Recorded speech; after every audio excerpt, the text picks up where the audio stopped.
Բարև ձեզ, Հայաստանի երրորդ հանրապետության ստեղծման պատմությունն անկախտորեն կապված է Արցախի հետ եւ նաեւ մեծապես կապված է հարևան Ադրբեջանի հետ հարաբերությունների, ավելի շուտ այդ հարաբերությունների բացակայության, միաժամանակ այդ հարաբերությունների փիլիսոփայության հետ։ Որպեսզի ճանաչենք, թե ինչ է իրենից ներկայացնում ժամանակակից Ադրբեջանը, բացի պատմական էքսկուրսներից պետք է հասկանանք նաև մարդկանց, որոնք ստեղծել են ժամանակակից Ադրբեջանը, ավելի շուտ այն դինաստիան, եթե կուզեք կլանը, որը մինչև օրս իշխում է Ադրբեջանում։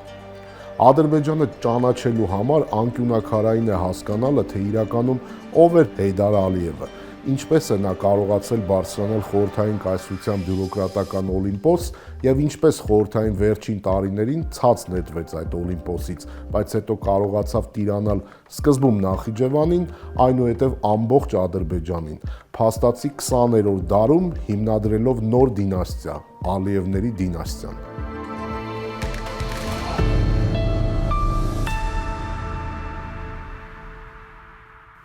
Ըստ պաշտոնական կենսագրության Ալի Ռզայի որդի Հեյդարը ծնվել է 1923 թվականի մայիսի 10-ին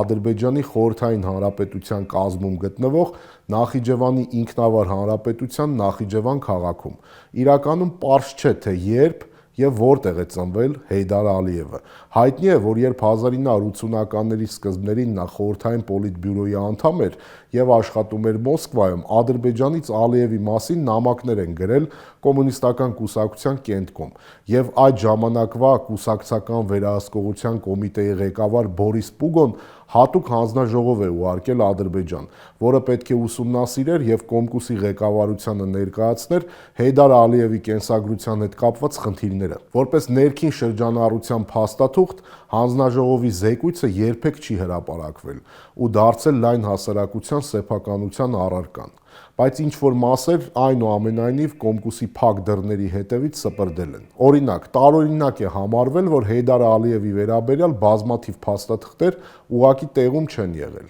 Օրինակ, Նախիջևանի մզկիթի մատյանում չի գտնվել Հեյդարի ծննդյան վերաբերյալ որևէ գրառում։ Հեյդարի ծնվելու մասին ոչինչ չի գտնվել նաև Նախիջևանի քաղաքացիական ակտերի պետական գրանցամատյանում։ Փոխարենը Նախիջևանի մանկավարժական տեխնիկումում պահպանվել էր մի հայտ, որտեղ Հեյդարը սեփական ձեռքով գրել էր, որ ծնվել է 1922 թվականին, եւ եթե 22 թվականը ճիշտ է, ապա նա արդեն 1940 թվականին պետք է զորակոչված լիներ Կարմիր բանակ, սակայն նա երբեք բանակ չի զորակոչվել։ Ադրբեջանի արդյունաբերական ինստիտուտում նույնպես հանձնաժողովը չի գտել Հեյդար Ալիև ուսանողի անձնական գործը։ Հանձնաժողով է կանչվել վախվորած ու շփոթված ռեկտորը, որը կծկտուր բացատրություն էր տվել, որ հանձնաժողովի ժամանումից առաջ ինչ-որ մարդիկ են եկել, պահանջել են փաստաթղթերի թղթապանակը եւ այդպես էլ այն չեն վերադարձրել։ Իսկ ինչ վերաբերվում է կուսակցության կենտկոմ Ալիևի մասին գրված նամակի հեղինակին, ապա նա ստիպված է եղել լքել Ադրբեջանը եւ թաքնվել է Լենինգրադում, այն ժամանակվա կուսակցության մարզկոմի առաջին քարտուղար Ռոմանովի մոտ։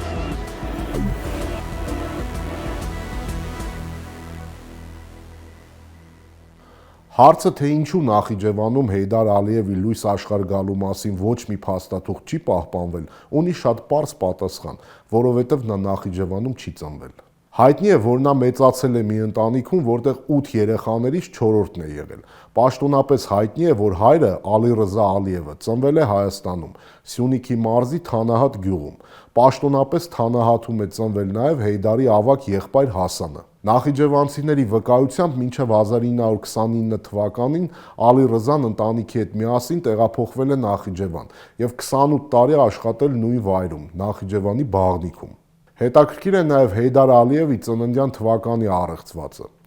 Արդեն ասացի, կա փաստաթուղթ, ըստ որի Հեյդարը սեփական ձեռքով գրել է, որ ծնվել է 1922 թվականին, եւ ուրեմն ինչու է պաշտոնական կենսագրության մեջ Հեյդար Ալիևը միշտ նշել 1923 թվականը։ Գրական թերթի թղթակից Արկադի Վաքսբերգը բուռն ծափահարություններ վերտարությամբ հոդվածով գրում է, որ Ադրբեջանի Հանրապետության նախկին դատախազ Գամբայ Մամեդովը, որը Հեյդար Ալիևի հետ աշխատել է 16 տարի, պատմել է Ալիևի կենսագրությունը ուսումնասիրող հատուկ հանձնաժողովի կողմից հայտնաբերված փաստերի մասին։ Ըստ Մամեդովի հանձնաժողովը պարզել է, որ Ալիևը հայրենական պատերազմի սկսվելուն պես թողել է ուսումը Ազիզբեկովի անվան արդյունաբերական ինստիտուտում եւ զորակոչից խուսափելու համար մեկնել է Նախիջևան։ Այստեղ նա ձեռք է բերել փաստաթղթեր, թե իբր տառապում է թոքաբորբի ծանր ձևով եւ ազատվել է զորակոչից։ Նրան տեղավորել են աշխատելու որպես սուրհանդակ ՆԿՎԴ-ի արխիվում եւ այստեղից էլ սկսվել է նրա կարիերան։ Անդրադառնանք Հեյդար Ալիևի էթնիկ ծագմանը։ Ինչպես ծնվելու վայրի եւ թվականի պարագայում այստեղ եւս կա առեղծված։ Պաշտոնական կենսագրության մեջ Հեյդար Ալիևը ազգություն տողում մշտապես գրել է ադրբեջանցի, սակայն ակնհայտ է, որ էթնիկ ծագման առումով գործ ունենք ոչ ադրբեջանցու, ոչ թյուրքի, ոչ էլ թուրքի կամ թաթարի հետ։ Մի կողմ թողնենք, որ դեմոգրաֆիայով զբաղվողներին հայտնի է, որ Սիսիանի շրջանի Թանաատ գյուղը ժամանակին քրդաբնակ է եղել։ Հեյդար Ալիևի քրդական ծագման վերաբերյալ կա շատ ավելի ցցում փաստ, եւ այդ փաստը Հեյդարի ավագ եղբայր Հասանն է։ Դեռ 1938 թվականին Ադրբեջանի կոմունիստական կուսակցության Կենտկոմի պաշտոնական խոսափողը Բակինսկի Ռաբոչի թերթը, իսկ հետո նաև Նախիջևանի ամբողջ մամուլը մեծ խանդավառությամբ արձանագրել են, որ Հասան Ալիևը խորհրդային Ադրբեջանի առաջին քուրդն է, ով պաշտպանել է թեկնածուական ատենախոսություն եւ դարձել հանրապետության քրդերի մեջ առաջին գիտությունների թեկնածուն։ Եվ եթե Ալի Ռզա Ալիևի այս որդին ազգությամբ քուրդ է, ապա տրամաբանությունը հուշում է, որ Ալի Ռզան նույնպես քուրդ է, եւ նրա մյուս որդիները, այդ թվում նաեւ Հեյդարը, նույնպես քրդեր են։ Ինչպես տեսնում ենք, Հեյդար Ալիևի իրական կենսագրության ծննդյան թվականի վայրի եւ ազգության դրվագները կեղծիքի ծխածածկույթով են պարտված։ Նույն հանգամանքն առկա է նաև նրա կենսագրության խորհրդային անվտանգության մարմիններում ծառայության անցնելու եւ հայրենական պատերազմի տարիներին նրա մասնակցության մասով։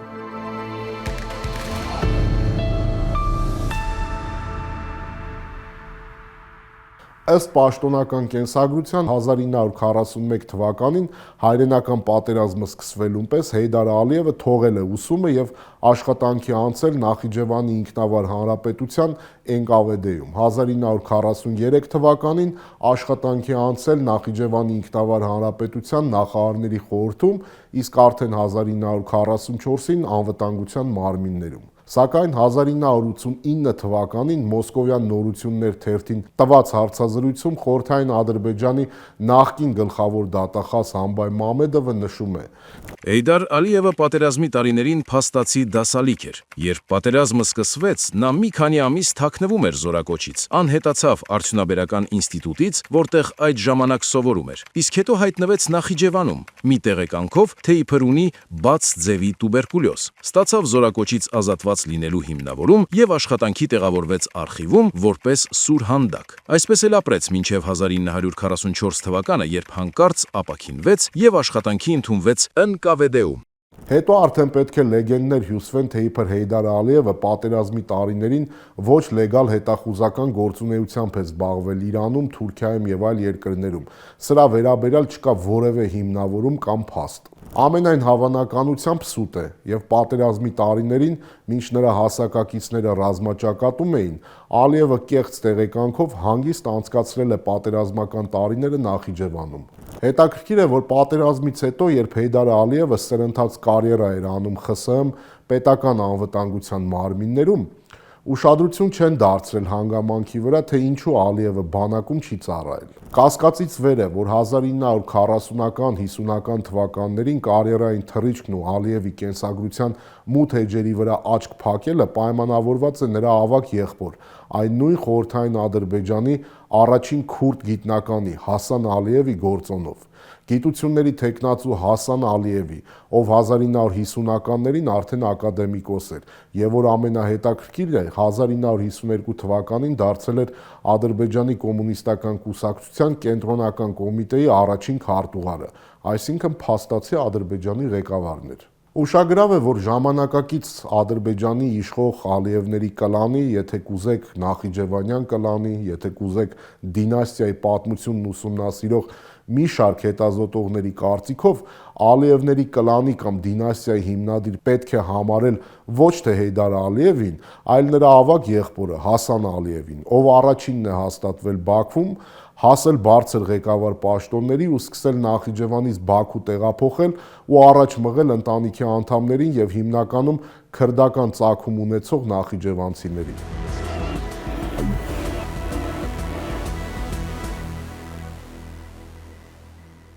Նաև խիստ ուշագրավ են Հեյդար Ալիևի կենսագրության երկու առանցքային դրվագներ, որոնք նույնպես կապված են Հասանի հետ։ Այսպես, Հեյդար Ալիևի կարիերային օժանդակելու համար Բաքվում բավականին ազդեցիկ Հասան Ալիևն է կարողացել կրտսեր եղբոր համար շահավետ հարսնացու գտնել։ Հենց Հասան Ալիևի ջանքերով է հնարավոր եղել խորհրդային ՊԱԿ-ի երիտասարդ սպա Հեյդար Ալիևին ամուսնացնել ազդեցիկ գործչի, խորհրդային Ադրբեջանի առողջապահության նախարար,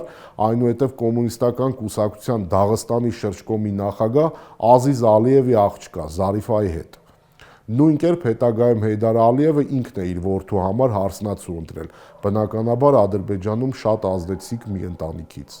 Ինչն է հետաքրքիր, քանի որ ժամանակակից Ադրբեջանում Հեյդար Ալիևը կրում է համազգային առաջնորդ կոչումն ու ժամանակակից Ադրբեջանում պետական մակարդակով խրախուսվում է Հեյդար Ալիևի անձի պաշտամունքը, ապա ադրբեջանական պետական քարոզչամեքենայի սիրած թեմաներից մեկը Հեյդարի եւ Զարիֆայի իդեալական ընտանիքի մասին պատմությունն է։ Փնտրեք համացանցում եւ կգտնեք քարոզչական հարյուրավոր նյութեր, որոնք վերնագրված են սեր ամբողջ կյանքի համար, Հեյդար Ալիևի կյանքի միակ սերը, Հեյդար Ալիևի միակ սերը, մինչդեռ Հեյդար Ալիևի կենսագրության մութ էջերից մեկը, որը կարող էր եւ կործանել նրա կարիերան, կապված է մեկ այլ կնոջ հետ կապված սկանդալի հետ։ Բաքվում հրատարակվող Մոնիտոր պարբերականի խմբագիր Էլմար Հուսեյնովը չեկիստ Հեյդար Ալիևը խորագրով հոդվածում գրում է. Մինչև Հեյդար Ալիևին 1964 թվականին ԿԳԲ-ի նախագահի տեղակալի պաշտոնում նշանակելը նրա գործունեության մասին ՆԿՎԴ-ում, իսկ հետո պետանվտանգության նախարարությունում գրեթե ոչինչ հայտնի չէ։ Սակայն մի բան այնուամենայնիվ հայտնի է։ Երիտասարդ սպա Հեյդար Ալիևը հենց պետանվտանգության գաղտնի բնակարանում ստիպել է գաղտնի հետախուզության գործակալ մի կնոջ իր հետ համակեցության մեջ մտնել։ Եվ անկախ նրա բոլոր սիրաշահումներից ու խոստումներից, այդ կինը հրաժարվել է պահել տեղի ունեցածի գաղտնիքը։ Հաջորդ առավոտ պետանվտանգության գործակալ կինը գնացել է նավթագործների պողոտա եւ գերատեսչության շենքի գլխավոր մուտքի մոտ համառորեն սպասել է ղեկավարությանը։ Այն ժամանակ Ադրբեջանի պետանվտանգության նախարարը Գուսկովը ապշել էր, երբ լսել էր տեղի ունեցածի մասին։ Նախարարի զայրույթն ու վրդովմունքը սահման չունեին եւ անմիջապես էլ հնչել էր վճիռը՝ հեռացնել պետանվտանգության համակարգից սպա Հեյդար Ալիևին եւ ներկայացնել նրա հարցը կուսակցության առաջնային կազմակերպության քննարկմանը, նրան Կոմկուսի շարքերից հեռացնելու համար։ Մինչ օրս Բաքվում շշնջում են, որ այս տեղեկատվության հրապարակումն է եղել պատճառը, որ Մոնիտորի խմբագիր Էլմար Հուսեյնովը այս հրապարակումից շատ չանցած սպանվեց, իսկ սպանությունն էլ մնաց չբացահայտված։ Այս պատմության մասին իր մեմուարներում հիշատակություն ունի նաև Ադրբեջանի պետական անվտանգության կոմիտեի ղեկավարի նախկին տեղակալ Վլադիմիր Սեմիչաստին։ Նա գրում է. 1964 թվականին քննարկվում էր Հեյդար Ալիևի ՊԱԿ ղեկավարի տեղակալի պաշտոնում նշանակելու հարցը, սակայն մի կին համառորեն շարունակում էր անանուն նամակներ գրել Կենտկոմ, պնդելով, թե Հեյդար Ալիևից արտամուսնական որդի ունի։ Ես նույնիսկ ընդունեցի նրան, բայց մեր կոմիտեի մի խումբ ընկերներ համոզեցին ինձ, որ ընկեր Ալիևը մեղավոր չէ։ Իսկ ահա Կոմերսանտում ով կարող էր իմանալ, որ նա հետո դառնալու է քաղբյուրոյի անդամ Ալիևը, վերտարությամբ հոդվածում ԽՍՀՄ պետանվտանգության նախարարության երկրորդ գլխավոր վարչության նախկին պետ Եվգենի Պիտովրանովը հիշում է.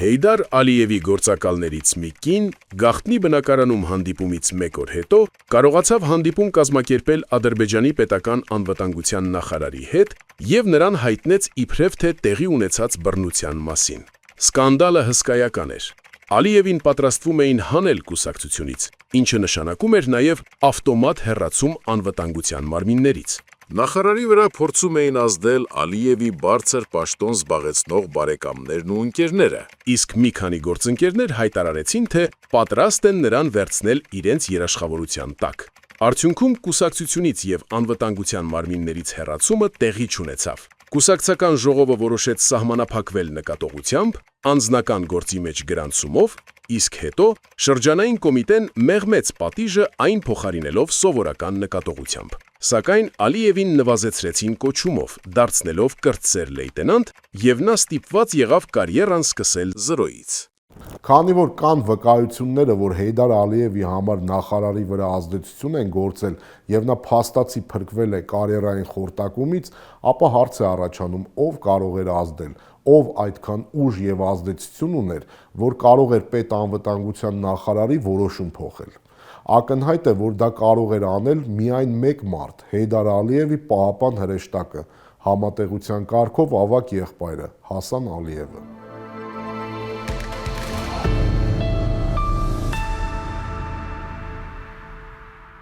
Սովետական իշխանության բարձրագույն լիգայում հայտնվելու համար ճակատագրական է եղել 1964 թվականին Ադրբեջանի ՊԱԿ-ի հակահետախուզության վարչության պետի պաշտոնից Հեյդար Ալիևի նշանակումը ՊԱԿ ղեկավարի տեղակալի պաշտոնում, որովհետև Ադրբեջանի ՊԱԿ-ի ղեկավարը Սեմյոն Ցվիգունն էր, Անդրոպովի մերձափորներից, ով հետո պետք է Յուրի Անդրոպովի տեղակալ նշանակվեր եւ հենց Ցվիգունի միջնորդությամբ ու երաշխավորությամբ է 1969 թվականին Հեյդար Ալիևը դառնում Ադրբեջանի Կոմկուսի կենտրոնական կոմիտեի առաջին քարտուղարը, այլ կերպ ասած Խորհրդային Ադրբեջանի ղեկավարը։ Ըստ ընդունված կարծիքի Խորհրդային Ադրբեջանի կենտկոմի առաջին քարտուղար Վելի Ախունդովին Մոսկվան փոխարինել է Հեյդար Ալիևով, քանզի հանրապետությունում կոռուպցիայի վիճակն անտանելի էր դարձել։ Նորից ընդունված կարծիքի համաձայն Ալիևը սկզբնական շրջանում լուրջ պայքար է ծավալել կաշառակերության եւ հովանավորչության դեմ։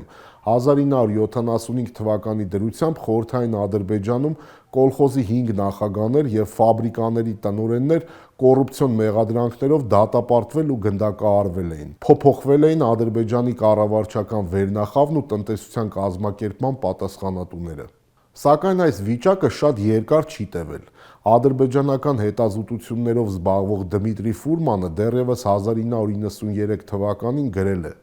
Հետագայում, սակայն, կոռուպցիան ել ավելի լայն թափ ստացավ։ Վարչահրամայական համակարգում պաշտոնները սկսեցին զբաղեցնել Ալիևի նախիջևանցի հայրենակիցները։ Իրականացնելով ապարատի զգալի մաքրում, Ալիևը բոլոր թափուր տեղերում նշանակեց իր ազգականներին եւ նախիջևանցի հայրենակիցներին։ Ախունդովյան, այսպես կոչված սեփականաշնորհմանը Ադրբեջանում փոխարինեց մեկ կլանային խմբավորման ամբողջական գերիշխանությունը։ Ահա այսպես է Խորհրդային Ադրբեջանում Հեյդար Ալիևի կառավարումը բնորոշում հայտնի ադրբեջանցի գրող Չինգիզ Աբդուլլայևը։ Մեր հանրապետության պայմաններում տեղական կլանասիրությունը ձեռք էր բերել հատկապես բացահայտ ու ծաղրական բնույթ։ 1970-ականների վերջին Զաղուլբայի կառավարական ամարանոցները տնօրինում էին մի քանի ազգակցական կլաններ, քանի որ գրեթե բոլոր կառավարության անդամներն ու կենտկոմի պատասխանատու աշխատողները միմյանց հարազատ էին։ Այդպիսի շրջանաձև պաշտպանությունը դժվար էր ճեղքել։ Լավագույն դեպքում դա հաջողվում էր միայն հաջող ամուսնությամբ։ Ադրբեջանի պայմաններում սարսափելի էր հարալիսան, այսինքն որտեղից ես հարցը։ Այն բաժանում էր հասարակությանը։ Կպչուն, կեղտոտ, կաշառք բառը մենք փոխարինեցինք հարգանք բառով եւ սկսեցինք ճակերտների մեջ ասած հարգել միմյանց։ Իր հերթին բրիտանացի հայտնի հետազոտող Թոմաս Դևալը նշում է, որ Ադրբեջանի տնտեսական աճը մեծավորապես պայմանավորված է եղել այն ջերմ ընդունելությամբ, որ Բաքվում ցույց էին տալիս ԽՍՀՄ բարձրագույն ղեկավարին Լեոնիդ Բրեժնևին։ 3 անգամ այցելելով Խորհրդային Ադրբեջան, նա միշտ այստեղից ստանում էր շռայլ նվերներ։ Մի այցի ընթացքում Ալիևը Բրեժնևին նվիրել է ադամանդյա մատանի, մեջտեղում մեծ քարով եւ շուրջը 15 ավելի փոքր քարերով, որոնք խորհրդանշում էին Խորհրդային Հանրապետությունները։ Ասում են, այս մատանիի արժեքը կազմում էր 226,000 ռուբլի։ Լեոնիդ Բրեժնևի եւ սովետական ՊԱԿ-ի ղեկավար Յուրի Անդրոպովի հետ լավ հարաբերություններն ապահովել էին, որ Հեյդար Ալիևը 1976 թվականից ԽՍՀՄ Կենտկոմի քաղբյուրոյի անդամի թեկնածու էր, իսկ 1982-ին անձամբ Բրեժնևի առաջարկությամբ դարձավ քաղբյուրոյի անդամ։ Իսկ երբ Բրեժնևի մահվանից հետո առաջին քարտուղար դարձավ Անդրոպովը, Ալիևը նրա առաջարկով Բաքվից տեղափոխվում է Մոսկվա, ստանձնելով Խորհրդային Միության նախարարների խորհրդի նախագահի առաջին տեղակալի պաշտոնը։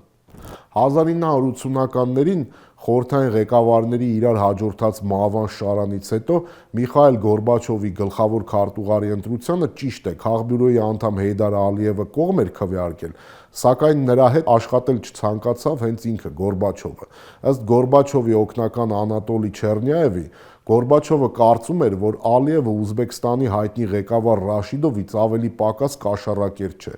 Առանց աղմուկի Հեյդար Ալիևը 1988-ին ուղղակի թոշակի ուղարկվեց։ Սակայն ՊԱԿ-ի երբեմնի գեներալ-մայորն ու սովետական իշխանության միջանցքներում թրծված Ալիևն այն մարդը չէր, որ համակերպվեր պաշտոն չունենալու գաղափարի հետ, հատկապես որ խառնակ ժամանակներ էին, ԽՍՀՄ գլորվում էր փլուզման անդունդ, սկսվել էր Ղարաբաղյան շարժումը, իսկ այս իրավիճակը Ալիևի համար նոր հնարավորություն էր վերադարձնելու Ադրբեջանում իշխանությունը,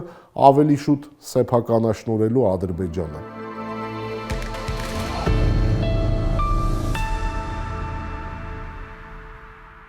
Բայց մինչ մեծ ծրագրի իրագործումը սկսելը Հեյդար Ալիևը սկսեց փոքր ծրագրի իրագործումից, այն է Նախիջևանի սեփականաշնորհումից։ 1990-ի հունվարի 20-ին, երբ ըստ ռուս պետական գործիչ եւ զինվորական Ալեքսանդր Լեբեդի խորհրդային բանակային ստորաբաժանումները մտան Բաքու, որպեսզի կանգնեցնեն հայերի զանգվածային ջարդերը, Հեյդար Ալիևը Մոսկվայում Ադրբեջանի մշտական ներկայացուցչությունում մամուլի ասուլիս է տալիս, որում հրապարակայնորեն քննադատում է Միխայիլ Գորբաչովի քաղաքականությունը։ Հուլիսին Ալիևն արդեն Բաքվում էր, որտեղից կարճ ժամանակ անց հայտնվեց Նախիջևանում, մասնակցեց Նախիջևանի ինքնավար հանրապետության Գերագույն խորհրդի ընտրություններին եւ սեպտեմբերի 3-ին ընտրվեց Նախիջևանի Գերագույն խորհրդի նախագահ։ Հետաքրքիր հանգամանք։ Հենց Հեյդար Ալիևի ասելով Նախիջևանի ինքնավար հանրապետության Գերագույն խորհրդի նախագահ ընտրվելու կապակցությամբ շնորհավորանք է ստացել միայն Հայաստանի Գերագույն խորհրդի նախագահ Լևոն Տեր-Պետրոսյանից։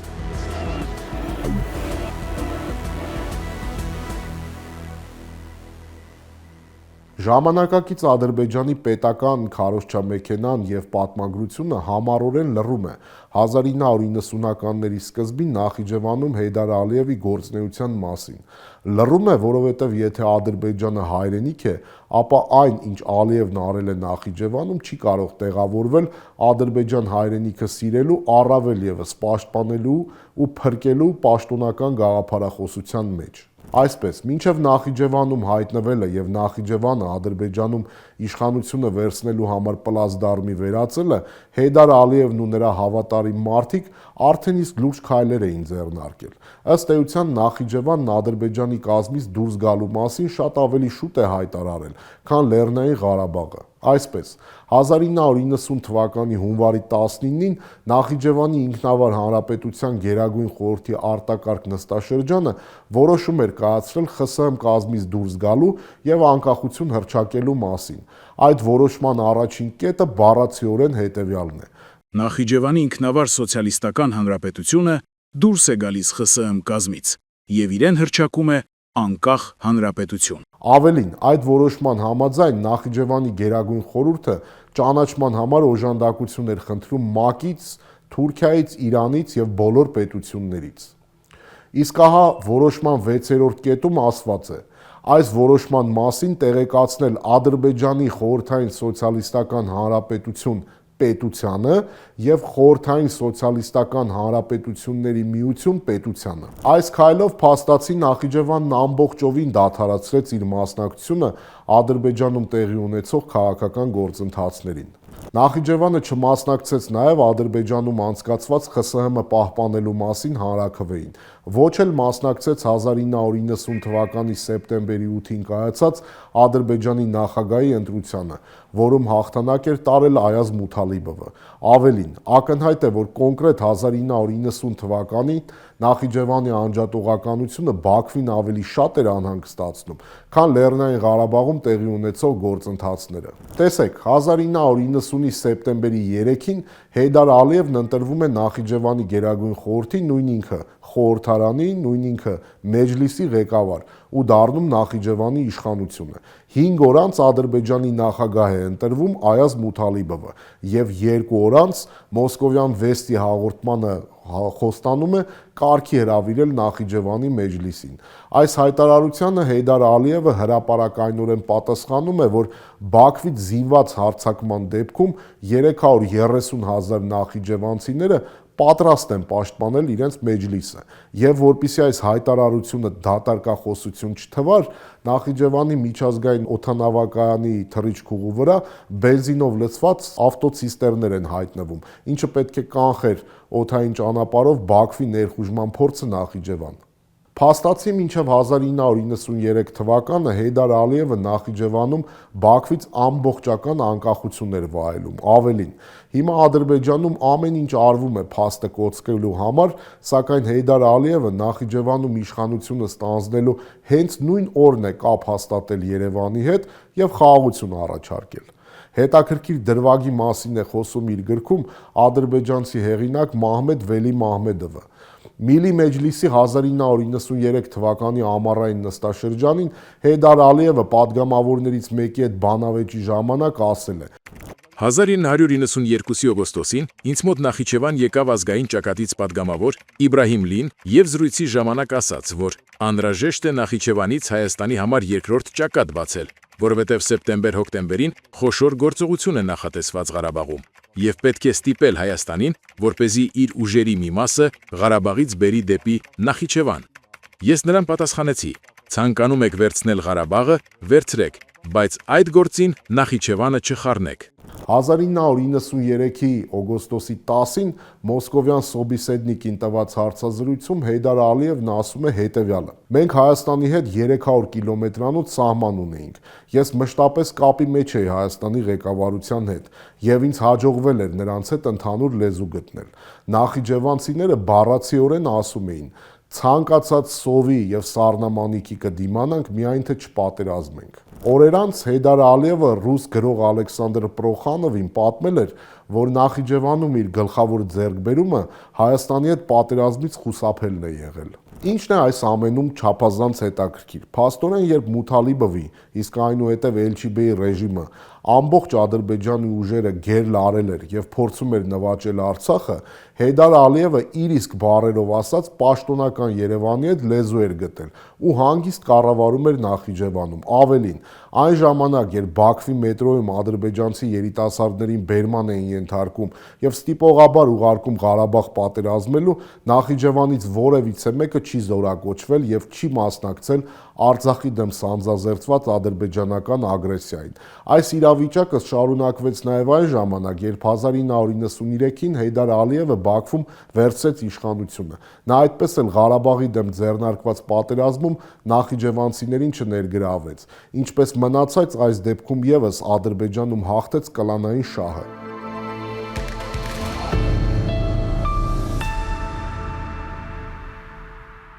Հիմա արդեն կարելի է մեծ հավանականությամբ պնդել, որ եթե Արցախյան առաջին պատերազմը ավարտվեր ոչ թե 1994-ին, այլ 93-ին, երբ Հեյդար Ալիևը Նախիջևանի տեր ու տիրակալն էր, ապա մեր հարևանությամբ անկախ եւ միջազգային իրավունքի սուբյեկտ Նախիջևան էր լինելու։ Նույնը կարելի է պնդել նաեւ 1993-ին Սուրեթ Հուսեյնովի դեպի Բաքու արշավանքի մասին, ինչի հետևանքով վախկոտ պոպուլիստ Աբուլֆազ Էլչիբեյը հանձնեց իշխանությունը Հեյդար Ալիևին ու փախավ Նախիջևան։ Եթե իշխանափոխությունն այդ պահին չստացվեր եւ Էլչիբեյը Բաքվում կարողանար իշխանությունը պահել, ամենայն հավանականությամբ Նախիջևանի անկախության ակտն ի կատար էր ածվելու։ Անշուշտ պատմությունը եթեներ չի սիրում, կա այն, ինչ կա, սակայն ակնհայտ է, որ Նախիջևանը Ալիևների դինաստիան մինչև այսօր էլ պահպանում է որպես պահուստային տարբերակ։ Հենց այդ պատճառով, լինելով արդեն Ադրբեջանի նախագահ, Հեյդար Ալիևը Նախիջևանի սահմանադրության առաջին կետը գրել է այսպես. Նախիջևանի ինքնավար պետությունը հանդիսանում է ժողովրդավարական, իրավական, աշխարհիկ, ինքնավար հանրապետություն Ադրբեջանի հանրապետության կազմում։ Ուշադրություն դարձրեք, Նախիջևանը պետություն է պետության կազմում։ Եվ այս իրավական նոնսենսը Հեյդար Ալիևը անցկացրել է նաև Ադրբեջանի սահմանադրություն, որում ասված է. Նախիջևանի ինքնավար հանրապետությունը հանդիսանում է ինքնավար պետություն Ադրբեջանի հանրապետության կազմում։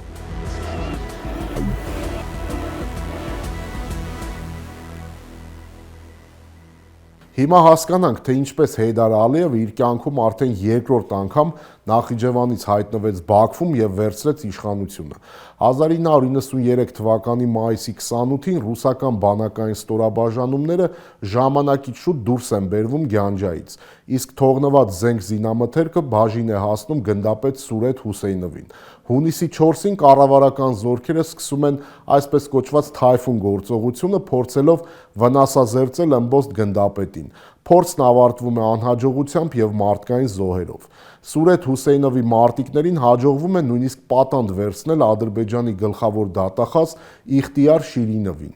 Գնդապետ Հուսեյնովը հրահանգում է գլխավոր դատախազին ստորագրել Ադրբեջանի նախագահ Աբուլֆազ Էլչիբեի ձերբակալման հրամանը եւ հունիսի 10-ին իր մարտական առանձնապես ոչ մեծ ստորաբաժանումներով Գյանջայից շարժվում է դեպի Բաքու։ Այսպիսի ճգնաժամի պայմաններում է, որ Էլչիբեյը Ալիևին հրավիրում է Բաքու եւ առաջարկում վարչապետի պաշտոնը։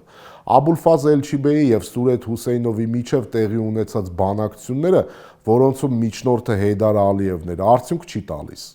Հունիսի 10-ին Միլի Մեջլիսի նախագահ Իսա Համբարը հրաժարական է տալիս, իսկ հունիսի 15-ին խորհրդարանի նոր նախագահ է ընտրվում Հեյդար Ալիևը։ Իշխանությունը փաստացի հանձնելով Ալիևին, հունիսի 17-ի գիշերը Աբուլֆազ Էլչիբեյը ըստ էության փախուստի է դիմում Նախիջևան։ Արդեն հունիսի 25-ին Ադրբեջանի Միլի Մեջլիսը քվեարկում է Էլչիբեյին նախագահական լիազորություններից զրկելու եւ դրանք խորհրդարանի նախագահ Ալիևին փոխանցելու օգտին։ Հունիսի 27-ին Բաքվում անցկացվում են բանակցություններ Հեյդար Ալիևի եւ Սուրեթ Հուսեյնովի միջև։ Նույն օրը Հուսեյնովի ենթակաները լքում են Բաքվի արվարձանները, իսկ ավելի ուշ Պաշտպանության նախարարի հրամանով Հուսեյնովի բրիգադը ընդգրկվում է Ադրբեջանի ազգային գվարդիայի կազմում։ Այնուամենայնիվ Ադրբեջանում ներքաղաքական իրավիճակը շարունակում էր լարված մնալ, պարբերաբար սպառնալով վերաճել քաղաքացիական պատերազմի։ Այսպես,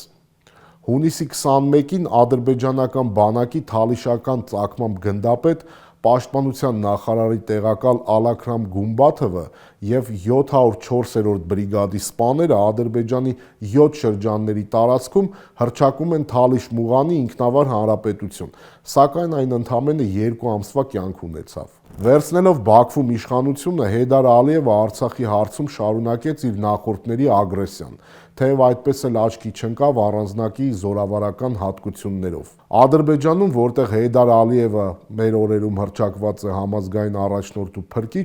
վաղուց ընդունված չէ խոսելը, որ Լեռնային Ղարաբաղը շրջապատող 7 շրջաններից 5-ը հայկական ուժերն ազատագրել են հենց Հեյդար Ալիևի օրոք։ Ընդունված չէ խոսելը, որ Արցախի դեմ սանձազերծված առաջին պատերազմում զոհված 37500 ադրբեջանցիներից 22500-ը զոհվել են այն ժամանակ, երբ Հեյդար Ալիևը Ադրբեջանում վերականգնել էր իր իշխանությունը եւ ամեն գնով փորձում էր բեկում մտցնել պատերազմում, որն ավարտվեց 1994-ի մայիսյան զինադադարով, փաստացի Հեյդար Ալիևի ղեկավարած Ադրբեջանի ծանր ռազմական պարտությամբ։ Ժամանակակից Ադրբեջանում ընդունված չէ հիշելը նաև, որ 93-ի ամռանը, երբ հայկական ուժերն ազատագրում էին Աղդամը, հետո Ֆիզուլին, այդ նույն օրերին Հեյդար Ալիևը զբաղված էր իր իշխանության ամրապնդմամբ։ Այսպես, 93-ի օգոստոսի 22-ին Արցախի պաշտպանության բանակն ազատագրում է Ֆիզուլին։ Ընդամենը 6 օր անց Ալիևն Ադրբեջանում անցկացրեց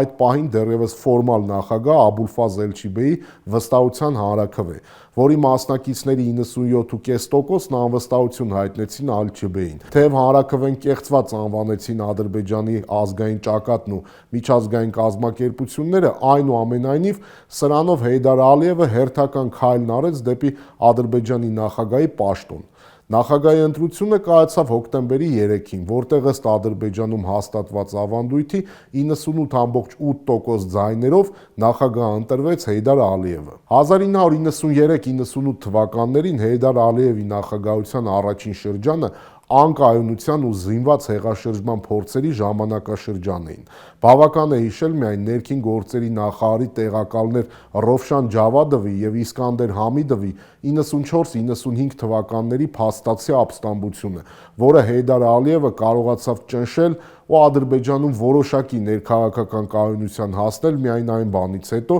երբ կարգավորեց իր ռեժիմի հարաբերությունները արտաքին խաղացողների հետ։ Նախագահության առաջին շրջանում Հեյդար Ալիևը, կնքելով այսպես կոչված դարի գործարքը եւ բրիտանական ու ամերիկյան նավթային ընկերությունների առջեւ լայնորեն բացելով Ադրբեջանի դռները, փաստացի քարտ բլանկ ստացավ ջախջախելու ընդդիմադիր բոլոր տեսակի երևույթները եւ Ադրբեջանում հաստատելու մեկ ընտանիքի կամ դինաստիայի իշխանություն։ Ըստ էության Արևմուտքի եւ Հեյդար Ալիևի միջև տեղի ունեցավ իսկապես դարի գործարք։ Ադրբեջանական նավթը Նախիջևանյան կլանի, նույն ինքը Ալիևյան դինաստիայի հաստատման դիմաց։ Երկրորդ անգամ Հեյդար Ալիևն Ադրբեջանում նախագահ ընտրվեց 1998-ին եւ այդ պաշտոնում մնաց մինչեւ 2003 թվականը, երբ մահացավ։ Նախագահության երկրորդ շրջանը, եթե փորձենք սեղմ ներկայացնել, ապա պետք է նշենք, որ այն աչքի էր ընկնում երկու հիմնական դրվագներով։ Նախ, կտրուկ վատացել էր Հեյդար Ալիևի առողջական վիճակը։ Առաջին սրտի կաթվածը Ալիևը ստացել էր դեռևս 80-ականների վերջին, երբ Մոսկվայում էր։ Երկրորդ սրտի կաթվածն Ալիևի մոտ տեղի է ունեցել 99-ին։ Արդեն 2000-ի փետրվարին Ալիևը վիրահատվում է ԱՄՆ-ում, Բալթիմորում։ 2002-ին եւս մեկ վիրահատություն է կատարում նորից ԱՄՆ-ում, այս անգամ արդեն Քլիվլենդում։ Վատառողջ Հեյդար Ալիևի Ադրբեջանի նախագահի պաշտոնում երկրորդ շրջանի մեխը պետք է համարել իշխանությունը որդուն Իլհամ Ալիևին փոխանցելու հատուկ գործողությունը։ Սա վատառողջ Ալիևի գործնեության վերջին արարն էր Ադրբեջանում հիմնադրելու Ալիևյան դինաստիան, եւ նույնիսկ Ալիևի մահվան հանգամանքը ծառայեց այս խնդրի լուծմանը։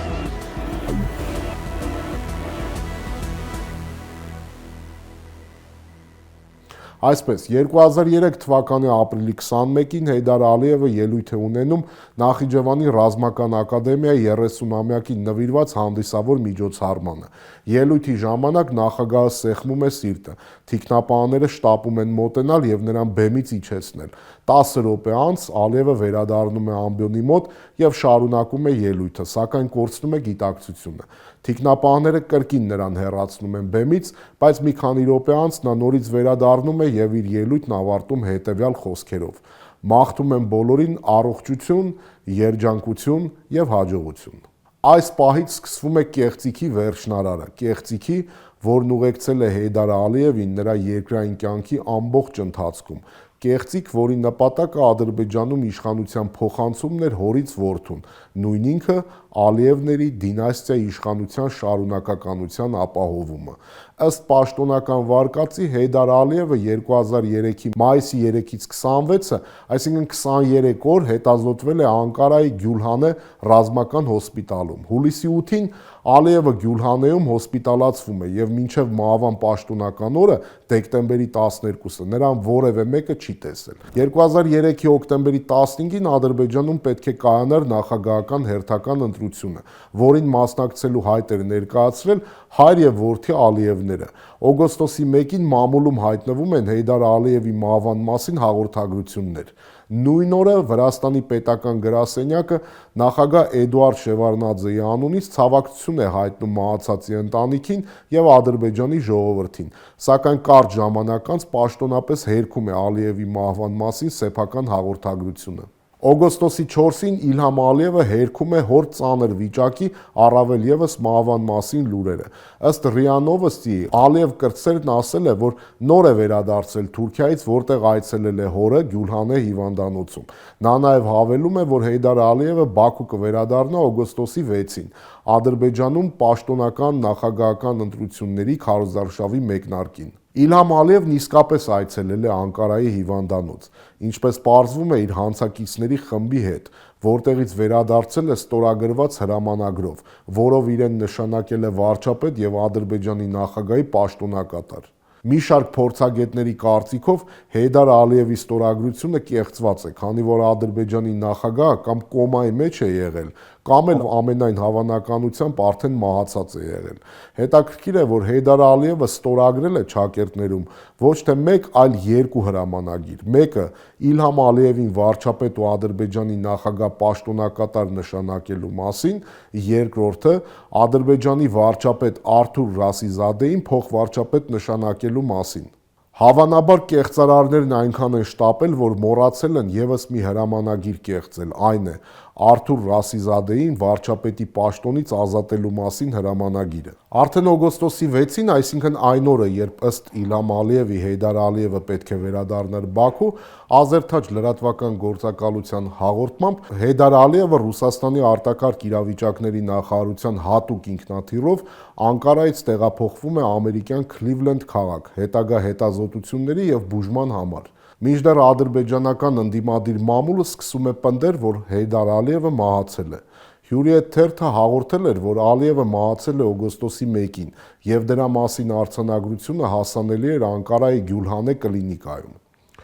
Ազատլիկ թերթը հաղորդում է, որ Ալիևի մարմինը Ռուսաստանի արտակարգ իրավիճակների նախարարության հատուկ ինքնաթիռով տեղափոխվել է Նասոսնի օդանավակայան եւ արդեն Բաքվում է։ Սակայն Բաքվի պաշտոնական մամուլը շարունակում է պնդել, որ Հեյդար Ալիևը գտնում է Քլիվլենդում եւ որ նրա վիճակը կայունորեն բարելավվում է։ Օգոստոսի 11-ին Քլիվլենդի կլինիկան մամուլի հաղորդագրություն է տարածում, որում նշվում էր, որ նախագահ Ալիևի վիճակը բարելավվել է հոսպիտալացումից հետո։ Ալիևը տեղափոխվել է կլինիկայի սրտանոթային բաժանմունք, որտեղ նա հարմարավետ հանգստանում է։ Հենց նույն օրը Ամերիկայի ձայնը ռադիոկայանին տված հարցազրույցում Քլիվլենդի կլինիկայի խոսնակ Այլին Շեյլը հայտարարել է, որ Քլիվլենդի կլինիկայի կողմից Ադրբեջանի նախագահի առողջության մասին տարածվող հաղորդագրությունները նախ ճշտվում են Հեյդար Ալիևին ուղեկցող պաշտոնյաների հետ եւ միայն դրանից հետո են հրապարակվում։ Կլինիկայի քաղաքականության համաձայն այն տեղեկատվությունը, որը հիվանդը կամ նրա ընտանիքի անդամները չեն ցանկանում հրապարակել, չի տարածվում։ Հոկտեմբերի 1-ին Հեյդար Ալիևի թիկնապահները վտարվում են Քլիվլենդի կլինիկայից։ Այս որոշման պաշտոնական պատճառն այն էր, որ թիկնապահները հետապնդել էին կլինիկայի սրճարանում աշխատող ռուս կնոջը։ Հետաքրքիր է, որ այս դեպքերի հաջորդ օրը Հեյդար Ալիևը հայտարարություն է հրապարակում, որում ասվում էր նախագահական ընտրարշավից դուրս գալու իր որոշման մասին Իլհամ Ալիևի օգտին։ Հեյդար Ալիևն այս հայտարարության մեջ նաև իր որդուն անվանում էր երկրի ապագայի երաշխավոր։ Փաստորեն այլևս չհսկվող դիակն այնքան լավ վիճակում էր, որ կարողանում էր այդքան կարևոր որոշումներ կայացնել։ Իսկ ահա հոկտեմբերի 7-ին, ընտրություններից 8 օր առաջ, Ադրբեջանի նախագահի աշխատակազմի ղեկավար Ռամիզ Մեհդիևը հայտարարում է Հեյդար Ալիևի Ադրբեջան վերադառնալու մասին։ Ինտերֆաքս գործակալությանը Մեհդիևն ասել էր, որ դժվարանում է ասել, թե արդյոք դա տեղի կունենա ընտրություններից առաջ, թե հետո։ Դա հարց է, որն ուղղակիորեն կախված է բժիշկներից։ Հոկտեմբերի 10-ին քաղաքական նորությունների լրատվական գործակալությունը հղում անելով Ռուսաստանի հետախուզական ծառայությունների իր աղբյուրին հրապարակում է մի հումորային հաղորդագրություն առ այն, որ 4 երկրներ՝ Ադրբեջանը, Միացյալ Նահանգները, Մեծ Բրիտանիան եւ Թուրքիան մրցում են Ադրբեջանի նախագահ Հեյդար Ալիևին չհյուրընկալելու իրավունքի համար։ Հաղորդագրության էությունն այն էր, որ այս երկրներից ոչ մեկը չէր ցանկանում հայտարարել Հեյդար Ալիևի մահվան լուրը իր տարածքում, քանի որ դա ստվեր կնետեր իրենց առողջապահական համակարգի վրա։ Մեկնաբանություններն, ինչպես ասում են, ավելորդ են։ Հոկտեմբերի 11-ին վարչապետ Իլհամ Ալիևը հայտարարում է, որ Հեյդար Ալիևը դուրս չի գրվի Քլիվլենդի հիվանդանոցից եւ չի վերադառնա ԱՄՆ-ից Բաքու նախագահական ընտրություններին ընդառաջ։ Պետության ղեկավարը կքվեարկի գտնվելով Միացյալ Նահանգներում, հավելել էր Իլհամ Ալիևը, փորձելով համոզել Ադրբեջանի ժողովրդին, որ Հեյդար Ալիևը ողջ առողջ է։ Իլհամ Ալիևը հաղթեց Ադրբեջանում 2003 թվականի հոկտեմբերի 15-ին կայացած նախագահական ընտրություններում։ Այդ ընտրությունները ստվերվեցին լայնածավալ կեղծիքներով ու խարդախություններով, որոնք գագաթնակետին հասան ցուցարարների ծեծով։ Եվրոպական հանձնաժողովի նախագահ Ռոմանո Պրոդին այդ ժամանակ հայտարարել էր, որ ընտրությունների կազմակերպումը, անցկացումը եւ արդյունքները լիակատար ֆարս են։ Այսպիսով Պրոդիի խոսքով Ադրբեջանի ընտրված նախագահ Իլհամ Ալիևը կարող էր համարվել իր երկրի օրինական բռնակալը։ Կարճ ժամանակ անց Բաքվում Միլի Մեջլիսի խոսնակից ստացվում է հայտարարություն, թե պետության նախկին ղեկավար Հեյդար Ալիևը մասնակցելու է Ադրբեջանի նախագահ Իլհամ Ալիևի երթմնակալության արարողությանը, որը կայանալու է հոկտեմբերի 31-ին Բաքվում։ Բնականաբար Հեյդար Ալիևը այդպես էլ Բաքու չժամանեց, համենայն դեպս իր ոտքով։ Դեկտեմբերի 12-ին ԱՄՆ պետքարտուղարությունը հայտարարություն է տարածում Ադրբեջանի նախկին նախագահ Հեյդար Ալիևի Քլիվլենդի կլինիկայում մահվան վերաբերյալ։ Գրեթե անմիջապես Ադրբեջանում սկսվում են նախկին նախագահի հիշատակը հավերժացնելու մոլեռանդ շարժումները։ Ադրբեջանում սկսում են սնկի պես աճել Հեյդար Ալիևին նվիրված հուշարձանները, թանգարանները, այգիներն ու դամբարանը։ Ինչպես գրում է Նեզավիսիմայե գազետան, այդ հուշարձանային կառույցների նախագծման անհավանական արագությունը վկայում է, որ այս ամենը նախապես պլանավորված էր։ Թերթը բացահայտորեն ծաղրում էր Հեյդար Ալիևի հետմահու անձի պաշտամունքը, որի գագաթնակետը դարձավ Բաքվի քաղաքապետ Աբու Թալիբովի առաջարկը վերանվանել Ադրբեջանը Հեյդարստանի, իսկ ադրբեջանցիներին համապատասխանաբար հեյդարցիների։ Եվ այս թոհուբոհում ոչ մեկը չնկատեց, որ Հեյդար Ալիևի մարմինը բերեցին Բաքու եւ թաղեցին փակ դագաղի մեջ։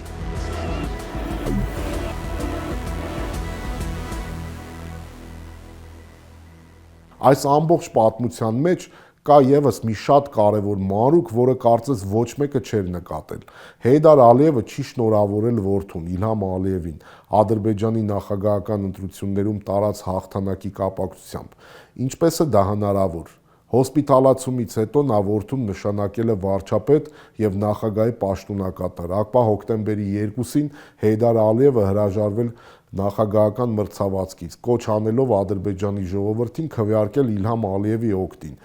Ինչն էր նրան խանգարել հոկտեմբերի 15-ի ընտրություններից հետո շնորհավորել որդուն հաղթանակի կապակցությամբ։ Նշենք, որ պաշտոնական քարոզչության համաձայն Հեյդար Ալիևն օգտվել էր իր սահմանադրական ընտրական իրավունքից եւ ԱՄՆ-ում մասնակցել էր քվեարկությանը։ Հեյդար Ալիևը նաև չի շնորհավորել որդուն հոկտեմբերի 31-ին տեղի ունեցած երթմնակալության կապակցությամբ։ Ակնհայտ է, որ այս հարցերն ունեն մեկ պատասխան՝ չի շնորհավորել, որովհետև Ադրբեջանի նախագահը վաղուց մահացած էր։ Իդեպ անհայտ է, թե որտեղ էր մահացել Հեյդար Ալիևը։ Անկարա տեղափոխվելու ճանապարհին, Անկարայի հոսպիտալում, Քլիվլենդի հոսպիտալ տեղափոխվելու ճանապարհին, թե հենց Քլիվլենդ տեղափոխվելու առաջին օրերին։ Սրա մասին հաստատապես գիտի միայն Իլհամ Ալիևը եւ իշխանությունը հորուց որդին փոխանցելու գործում ներգրաված Ռուսաստանի, Թուրքիայի, ԱՄՆ-ի եւ Մեծ Բրիտանիայի հատուկ ծառայությունները։ Եվ այս բոլոր ամիսներին ինչ որ մեկը ջանասիրաբար գրում էր